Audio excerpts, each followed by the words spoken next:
DreAllDay.com. You're now tuned in to the show where you learn the discipline to show up day after day to do the work, the confidence to put yourself out there boldly and authentically, and the mental toughness to continue showing up, doing the work, putting yourself out there even when the success you've expected to achieve has yet to be achieved. And on top of all this, you get to use those personal initiative to go get an energy that moves any one of us out there to go and make things happen instead of waiting for things to happen. Then we put all this together into one bundle, one package, one framework, one approach, one philosophy, one mentality. And you're listening to the Daily Masterclass. They all have the same name, that is called Work on Your Game. My name is Dre Baldwin, also known as Dre All Day, and welcome to the show. And today's topic is how to come from behind. How do you make a comeback in your life when things maybe aren't working in the moment and you know this is not working and you can see it not working and everybody else can see it not working, or maybe the situation has already ended and you lost. I mean, you clearly lost. Maybe you even lost by a lot. How do you make that comeback? What is the mentality that you can have? What are some strategies that you can enact in your own life to make that comeback from a situation that looked like it was losing to a situation that now is actually winning? How can you get yourself from that losing position to a winning position in your life? Is there a way to do this? Is there a strategy behind it? Is there a tactic that can be followed for making this happen? The answers are, of course, the answers are all yes. That's the reason why I'm talking about it here today. So when you're in a situation in life when it seems that you're losing, the question that we're going to answer today is how you can gather yourself and activate the mental toughness that will allow you to fight back. Now, one episode that I want to, a cousin episode that I want to refer you to after you listen to this one is episode 1135. The topic is how to keep playing when you are losing badly. So if you just go to DreAllDay.com and in the search bar right there at the top right corner of the screen, just type in 1135, 1135, all numbers. That episode will come up. You can listen to episode 1135. Again, the topic is how to keep playing when you are losing badly in life. So this is this is not even a cousin. This is like a sister episode to that. Point number one. The topic, once again, is how to come from behind in life. Number one, as a competitor, you should always put yourself in the mind frame of your opponent.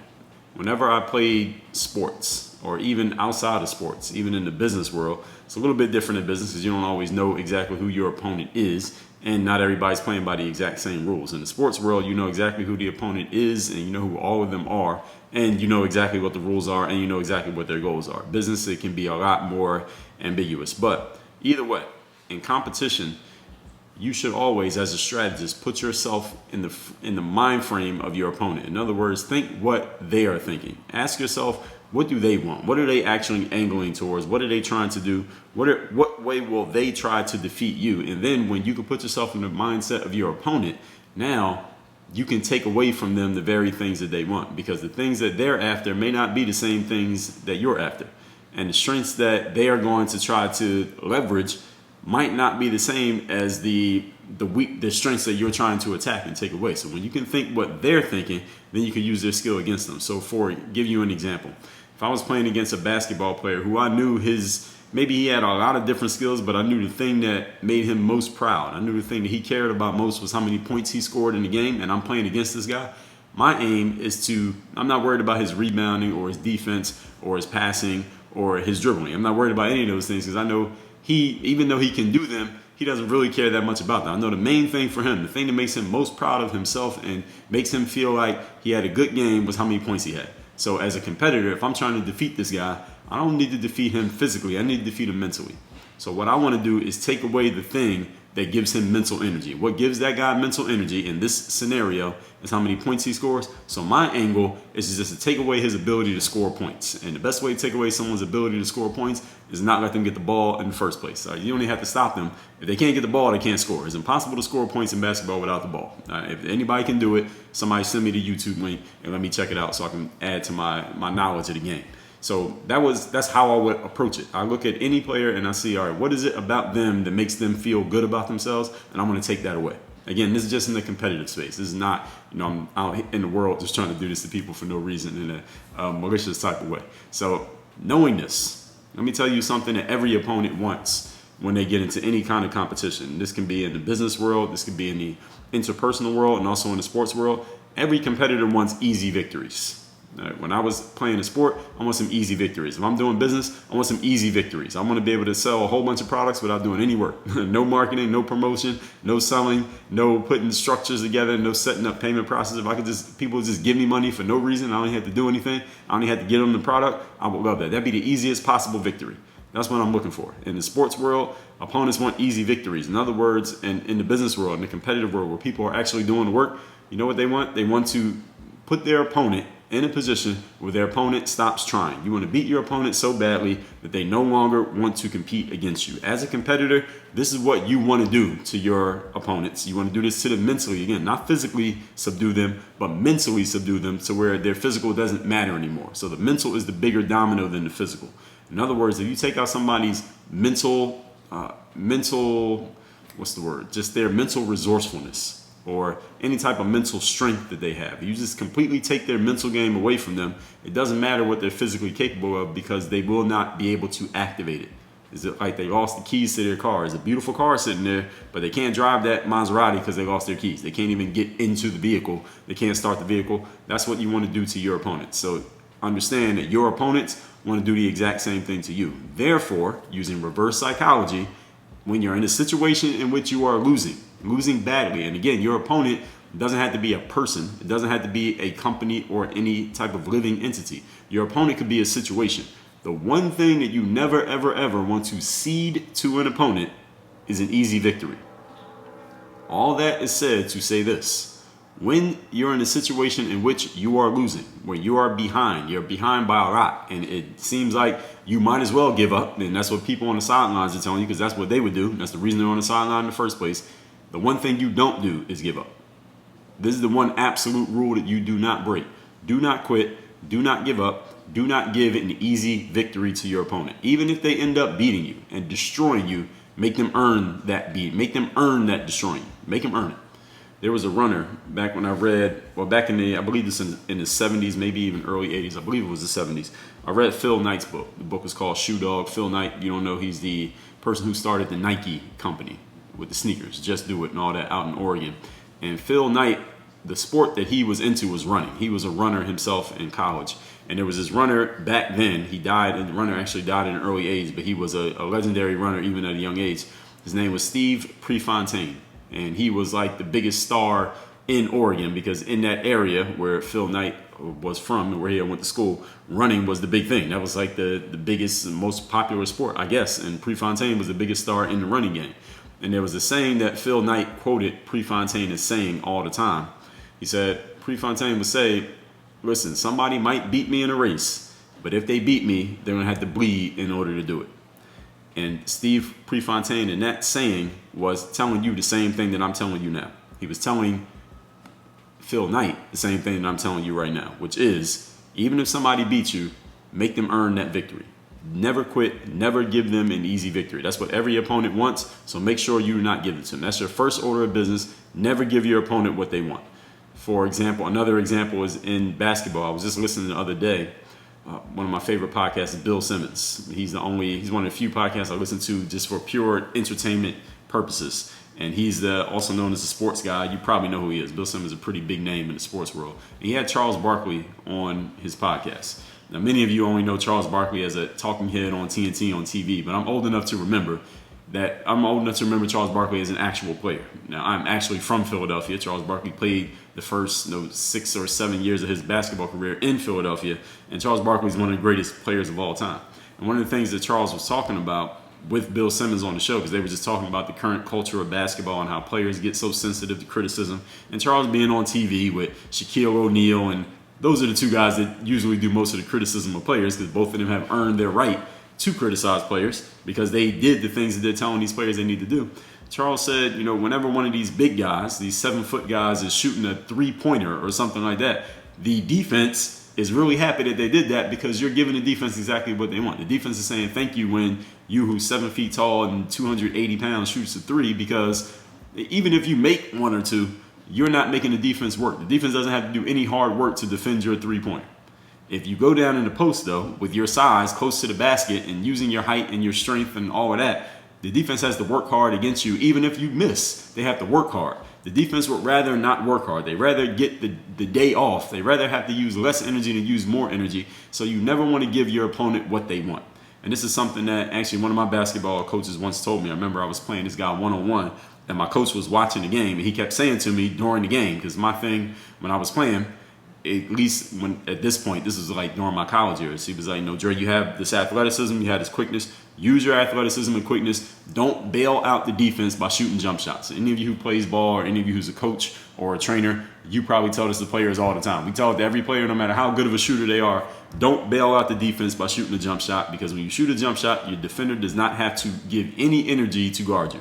Drive to the basket and make them play defense. And if you happen to be strong and big and athletic and quick, then you're probably going to score. You'll probably be more successful driving to the basket than you are shooting a jump shot.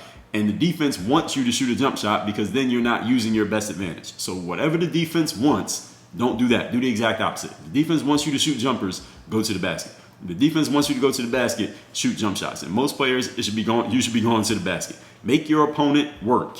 And if they're going to beat you, make them earn the victory. This is the most important thing to keep in mind. This is a mentality anytime you find yourself in a losing position in life or in any instance, in any competition. Point number 2. Topic once again is what to do, or how to come from behind rather, in life if you find yourself in that losing situation. Second thing you can do is put 1 and 1 together. Focus on the present moment and just focus on how you can put one successful moment together with another successful moment. 2 successful moments back to back. That's all you need to do. Again, just focus on where you are right now. Understand that your basketball team is losing by 35 points. And two good possessions in a row is not going to change the fact that you're still losing by a whole lot of points. But just focus on the present moment, because focusing on the bigger picture is not going to change the fact you're down 35 points either. One thing at a time. If you're in business and nothing seems to be working, none of your products are selling, all right, focusing on the present moment is not going to make all your products sell immediately, but focusing on the fact that nothing is selling is not going to make them sell either. So how about you just try this alternative? Focus in the present and just what you can do right now. For example, in basketball or football, let's just say basketball. Let's use basketball as an easier example. If a team is losing by 35 points in a game, you know what the players, at least the positive thinking players or a coach, will probably say to this team? They'll say, listen, we have the ball now. Let's score on this possession right here. Let's get a good shot and let's make that shot and let's score on this possession. So now we're down by, let's say, 33 or 32 points if it's a three-pointer. Then when the other team has the ball, when we're on defense, let's just get one stop on defense and get the ball back. That's all we need to do. Let's get one good possession on offense, one good possession on defense, and then we completed that cycle, putting 1 and 1 together. Let's do it one more time. Put 1 together with another 1, and let's do it again. That's it. Let's not focus on anything else. In the business world, if your business is losing a lot of money right now, the first thing you need to do is stop the bleeding. What is causing the company to lose so much money? Let's see if we can stop that. Whatever is causing us to hemorrhage cash, let's make sure we put it into that. Then let's execute on one thing that can start moving us in the right direction. It might not be a huge thing. It might not make that much of a dent, but maybe it at least turns us in the right direction, even if it doesn't move us in the right direction. Why am I saying this? Why take these small little baby steps when you're losing by some gigantic dinosaur steps? The reason you do this is because putting 2 successful actions together in a row, back to back, you know what that creates? Creates this small thing called momentum.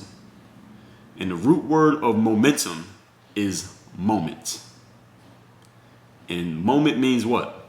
Being in the here and now. It means focusing on the present moment. In episode number 1324, I talked about how to create and keep momentum in your life. When you are in a losing position, I'm going to assume that you want to turn that around and put yourself in a winning position. Am I right? Okay, great. Since you want to get into a winning position, all you need to do is put together 2 successful actions in a row. 2 in a row, you have created the momentum of winning. You did it once, then you did it again. That's 2 in a row. That's a streak. Right? On Snapchat, they call that streak. It's 2 days in a row. All you got to do is put those 2 together. Now you have some positive momentum going. Now, going in that positive direction, build on that momentum. Let the momentum work for you. Momentum will add to your energy. Momentum will add to the effort that you're already giving.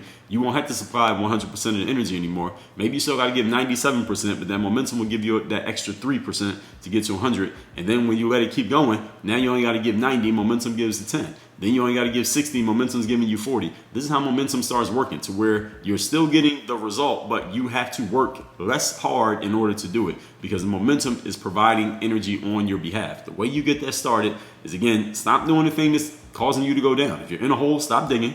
Now you just got to focus on, how can I do something positive that is going to move me closer towards where I want to go? And again, this is a mindset. This is not necessarily something that you have to do tangibly. Of course, it will lead to you doing something tangibly, but first, this is a mentality. The first point was a mentality, making sure you don't quit. And the second one is, okay, if whatever caused us to be down by 35 points, let's stop doing that. And let's start doing something that might at least keep it neutral until we can figure out what's going to get it positive. Let's move on to point number 3.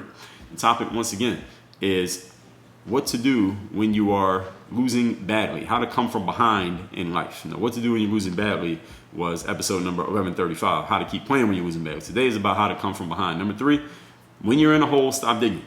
As I just said, if you're in a hole and things are getting worse, things are going from bad to worse, you're going in the wrong direction, whatever you're doing that is causing that negative direction movement, stop doing that. Whatever's causing your company to bleed cash, stop doing that thing. Or if you're doing nothing and the company's bleeding cash, do something that will stop the bleeding. Even if it just leaves you at neutral, stop yourself from going further and further down in the hole. Again, as the saying goes, when you're in that hole, don't just keep digging, because that's the thing that caused you to be losing in the first place. This is the thing that got you behind in the first place. Assess where you're at now. Now that you stop the digging of the hole, all right, you're in a hole, assess where you're at. All right, we're in a hole, we're 20 feet deep, we don't know how to get out of here. Assess where you're at. All right, and that matters. That's an important thing. Just to be able to say, this is where we're at and this is the situation. Even if the situation is not good, even if the situation is less than ideal, even if the situation is terrible, it's a dire circumstance, identifying and admitting this is where we're at matters. Because a lot of times people's situations go from bad to worse, not because they keep doing the wrong thing, but because they will not just admit the reality of the situation. This is where I'm at. This is what I'm doing. This is the situation that I have on my hands. I need to do something about this. You have to be willing to at least admit you are where you are. Once you admit you are where you are, then you can do something about it. But if you don't admit the situation is what it is, then how can you change it? Because you're trying to change something that you won't even acknowledge exists. You see how that works? So strategize from this point. Now that you're clear where you're at, strategize what your next move is going to be. And take your time with this. Because when you're in a situation and you're losing, especially when you're trying to come from behind, you're down by 30 points, figuratively speaking, or maybe literally in your situation, nobody's paying attention to you anyway because you're losing. I mean, when you're the one losing, people will pay attention for a little while, maybe to ridicule you if they really want to see you lose or because they were watching the game. But eventually, if you're watching a basketball game, team's down by 35 points in the fourth quarter, you probably change the channel. Let's watch something else. This game's pretty much over. Nobody's paying attention anymore. The Lakers, they're down by 35. They're not winning. Nobody's thinking about you. It's over. Everybody moves on to pay attention to the winner. So what you can do, this is an advantageous situation for you if you're a resourceful thinker. Use this time to regroup and rebuild. Since now nobody's paying attention, you can now focus on, let me build up my infrastructure, because nobody's looking at their watch and wondering when I'm hurry up and create some success, because they've all pretty much assumed that I'm a loser now, right? Use that to your advantage. When you decide, if and when you decide to show yourself again, your game will now be on point and ready because you had all that time to rebuild and restructure and reorganize how you're going to make your approach. And there are plenty of examples of this. Politicians, when they come into the political realm and maybe lose an election, and then they realize when they go back, licking their wounds from that loss, what did I do wrong in this campaign? Who did I have in the wrong places? How did my message not land with the people the way that I thought it was going to land with the people? What mistakes did I make? If I do this again, what would I do differently? Now that you have the activity knowledge, even though it was a loss, you know a lot more than you knew before, because now you've been through the situation and you got your ass kicked and you realize it's not that bad. You survived it. Now you have less fear moving into the next one. Somebody like 50 Cent.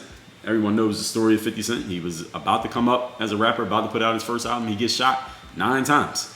Nobody thought about him anymore. They figured, all right, here's another rapper that's going to die. He didn't die. And when he didn't die, nobody really cared. They said, all right, another rapper got shot. Let's move on. They're paying attention to whoever was rapping, people who didn't get shot. When 50 Cent finally came back out, he had completely rebuilt himself. He had a whole new movement, a whole new approach, a whole new team around him, and he just took everybody by surprise. Nobody saw it coming because nobody's paying attention to him, because he looked like he was in a position of losing by a whole lot, and he literally was. Then he came back and nobody was ready for the rebound from that losing situation when he came from behind. Somebody like Kobe Bryant, his not freshman year, but rookie year in the NBA, playing for the LA Lakers, he got put in the game in, I believe it was game 4. I think it was game 4 of their playoff series. It was the last game of the series. They were playing in Utah against the Utah Jazz. I believe it was I think it was maybe the second round of the playoffs. The Lakers are playing, and Kobe Bryant's the guy that the team kept giving the ball to. Even though he was a rookie, he was a guy they said, oh, let's try him. Let's see if he can make some shots. This guy definitely has confidence. He's an offensive-minded type of player. He wasn't the offensive superstar yet his rookie year in the NBA, but he was an offensive-minded player. You could tell that even then. Let's give him the ball, see if he can make some shots for us down the stretch, because the Lakers were having trouble scoring points. So they gave the ball to this rookie, and down the stretch of that game, this is the last game of the playoff series. The Lakers ended up getting eliminated because they lost. Kobe shot 3 air balls. And later on, after his career was even done, people asked him about, or maybe he even brought it up, from that rookie season when he shot those air balls in that game, and the Lakers lost the game, of course, and people were ridiculing Kobe like, hey, this young kid, he's not ready. He should have went to college. He shouldn't have skipped college. He came from high school all cocky, thinking he's this and that. He needs more seasoning. He ain't ready for the NBA. And those air balls were the quote, proof, close quote, that he wasn't ready. And Kobe said, later on, after his career was over, he said, well, the reason I shot those air balls because I just didn't have the legs. I was not used to the rigors of an 82-game NBA season, coming out of playing in high school where you play maybe 30, 35 games. If your team is amazing, you're playing 35, maybe 40 games. 82 games in the NBA season, all the travel that comes with it as opposed to high school, then the playoffs after that, and you're playing against players who are much better than the players he was playing against in high school. My body just wasn't ready for it. So after that rookie season, Kobe hit the gym. He got better, worked on his game, made himself stronger, of course, improved his skills. Then he came out the second season, and the same people who say he wasn't ready, they said, oh, wow, this guy has made a transformation. He's made a quantum jump from where he was last year to where he is this year. And now everybody knows who Kobe Bryant is. We know what happened after that. So these are people who were in a situation where it looked like they were in a hole. They actually were in a hole. They were losing, but they came from behind because in that period when everybody said, okay, this person lost, forget about them, they're not doing anything, they went and regrouped while nobody was paying attention. And the next time they came back, people had no choice but to pay attention. And you could do the exact same thing. And I want you to notice, I shouldn't even have to read between the lines and say this to you. If you're listening between the lines, all of this stuff I'm talking about here is a mentality. It is not an action, it's a mentality. Recapping today's class, which is how to come from behind in life. Again, see episode 1135, how to keep playing when you're losing badly, to go along with this one. Point number 1, as a competitor, put yourself in the mind of your opponent and never give your opponent what they want. Every opponent wants an easy victory. Therefore, to deny them the easy victory, one thing you must decide from the beginning is you will never quit no matter how badly you're losing. Number 2, put 1 and 1 together. Focus on the present moment. If you're losing by a whole lot of points, score 1 basket, then get 1 stop on defense. And that's it. That's 2 good outcomes in a row. You're in business. Let's stop the bleeding and do one thing that can move us in a positive direction, or at least give us in a neutral. Why? Because 2 in a row equals momentum. The root word of momentum is moment. What is moment? It means you are living in the here and the now. In episode 1324, I talked about how to create and keep momentum in life. If you're losing, I assume you want to start winning. 2 wins in a row is winning. Now you have energy going in a positive direction, and the momentum will start doing some of the lifting for you. Number 3, if you're in a hole in life, stop digging and assess where you're at. Strategize what your next move will be. Take your time, because since you're losing, nobody's paying attention to you anyway. No one's expecting anything of you anyway, because you're already losing. So when you decide to show yourself again, make sure people don't have a choice but to pay attention. Look at someone like 50 Cent after his shooting. Look at someone like Kobe Bryant after the failure of those air balls he shot his rookie year. When they came back, you had no choice but to pay attention, because they took that time to regroup and rebuild. You can do the exact same thing. This is just about your mental approach. If anything I said in today's episode really resonated, hit a nerve with you, gave you an insight, gives you something that can help you in a current situation, or there's a follow-up question you have to anything that I said today, send me a text. The number is 305-384-6894. Once again, 305-384-6894. Work on your game. Dre all day.